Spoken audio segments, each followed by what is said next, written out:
Assalamualaikum warahmatullahi wabarakatuh. Ketemu lagi sahabat catatan Kamarudin.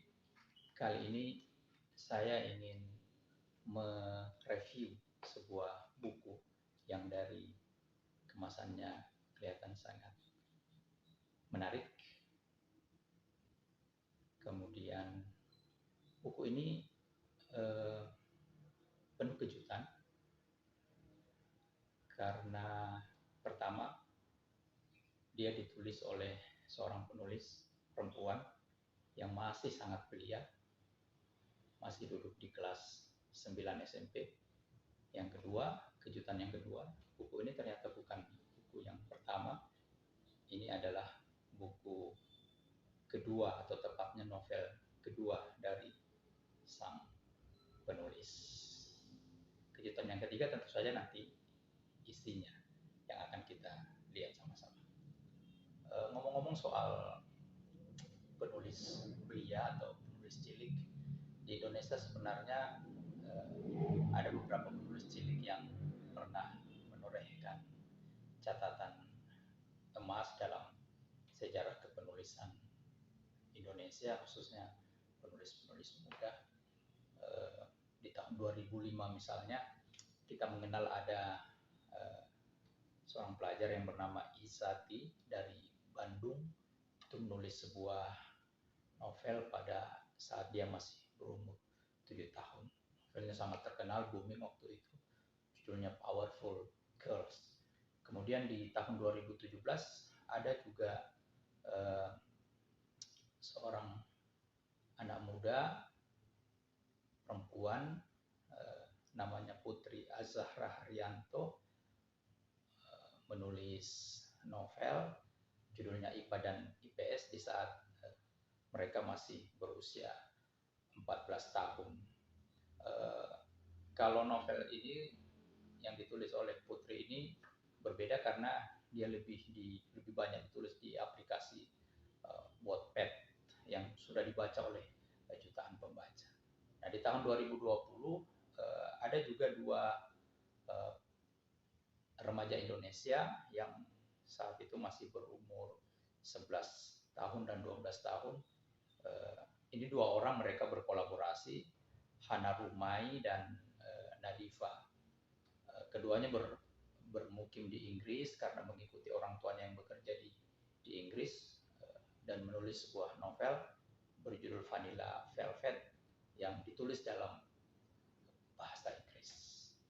Nah, jadi di Indonesia banyak penulis-penulis belia, bahkan masih kanak-kanak, masih usia remaja, yang tentunya menjadi inspirasi, bisa menjadi inspirasi bagi banyak pelajar-pelajar remaja yang lain. Nah, para sahabat, mari kita lihat buku yang ada di tangan saya ini. Jadi buku yang ada di tangan saya ini adalah sebuah novel. Ini judulnya, silakan dibaca sendiri.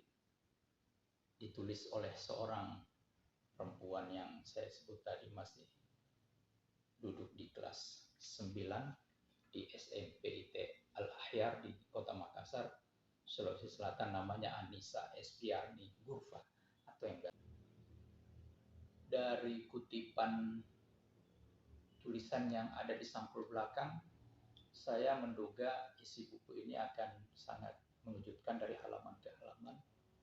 Mengejutkan karena kata-kata yang dipilih, yang dituliskan di dalam novel ini benar-benar tidak disangka ditulis oleh seorang yang masih duduk di bangku kelas 9. Sebagai contoh misalnya saya bacakan, "Kujalani hari-hariku, banyak orang-orang berharga yang selalu mewarnai satu demi satu hari yang kujalani. Mbak Ina, Pak Tomo, Kazi, Glo, Zara, dan Rasan. Ada juga yang tak kuharapkan datang kembali, namun tetap masuk ke dalam ceritaku. Kehidupanku berjalan cukup baik hingga suatu hari di sekolah." Bagus sekali kata-katanya, dan mari kita unboxing bukunya. Pertama, buku ini ada souvenir, gantungan kunci.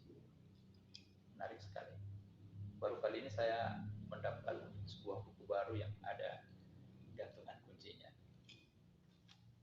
Kemudian mari kita lihat isinya.